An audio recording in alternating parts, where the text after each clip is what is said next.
Le corps calciné retrouvé près de Rennes pourrait bien être celui d'Anne Caudal, cette jeune femme enceinte de 3 mois et demi disparue depuis le 8 juillet. Son compagnon et son épouse, placés en garde à vue, ont commencé à reconnaître leur implication. Ce sont eux qui ont mené la police au corps abandonné dans une carrière désaffectée.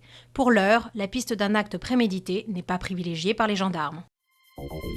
Une gare centrale partiellement évacuée. Un avis de recherche alarmiste aussitôt levé. La Norvège, théâtre mercredi de 2 fausses alertes, reste sur les nerfs 5 jours après les attaques qui ont fait 76 morts.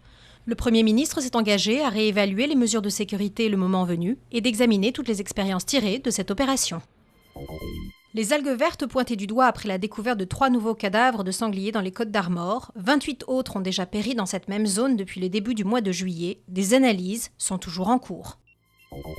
Un an, jour pour jour avant le début des JO de Londres, le compte à rebours est lancé. Après 6 ans de travaux et plusieurs milliards d'euros d'investissement, le chantier est légèrement en avance sur le calendrier avec 90% des constructions achevées. Festivités et événements marqueront cette journée avec une cérémonie à Trafalgar Square en présence de nombreux athlètes. Seul bémol, l'attribution des billets par tirage au sort, critiquée pour son manque de transparence.